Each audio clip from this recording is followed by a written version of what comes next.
JK Yadav Films present. JK Yadav Films. हम सब बोलेंगे happy birthday to you, happy birthday to you, happy birthday to you, happy birthday to you.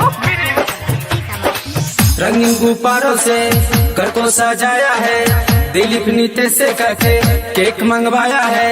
रंगीन गुब्बारों से घर को सजाया है, दिलीप नीतीश से कहके केक मंगवाया है। इसको काटेगा फिर तू तू तू तू।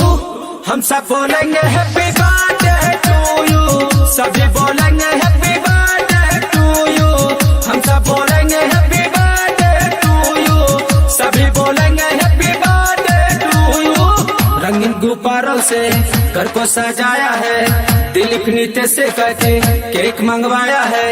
इसको काटेगा फिर तू तू तू तू। हम सब बोलेंगे हैप्पी बर्थडे टू यू, सभी बोलेंगे हैप्पी बर्थडे टू यू। हम सब बोलेंगे हैप्पी बर्थडे टू यू, सभी बोलेंगे happy birthday to you. Prince happy birthday to you, happy birthday to you, happy birthday to you.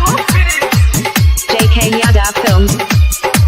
तुमको जन्मदिन मुबारक हो पेरेंट्स, तुम्हें से आंगन में खुशियाँ है पेरेंट्स, तुम्हें से आंगन में खुशियाँ है पेरेंट्स। तुमको जन्मदिन मुबारक हो पेरेंट्स, तुम्हें से आंगन में खुशियाँ है पेरेंट्स, तुम्हें से आंगन में खुशियाँ है पेरेंट्स। हमारी उम्र भी लग जाए तुमको, सब लोग दे दे आए आशीष तुमको। रब से मैं विनती ही करूं करूं करूं करूं। हम सब बोलेंगे हैप्पी बर्थडे टू यू, सभी बोलेंगे हैप्पी बर्थडे टू यू। हम सब बोलेंगे हैप्पी बर्थडे टू यू, सभी बोलेंगे happy birthday to you. JK Yadav Films. Happy birthday to you, happy birthday to you, happy birthday to you.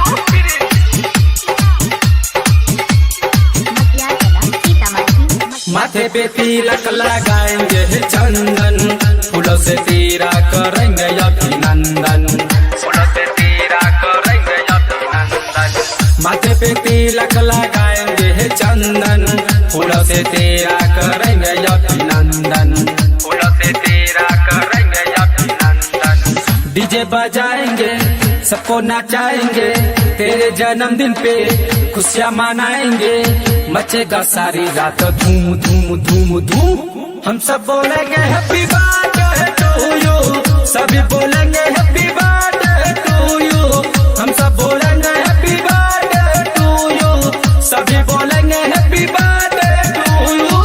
रंगीन गुब्बारों से घर को सजाया है, दिलीप नीतीश से कहके केक मंगवाया है।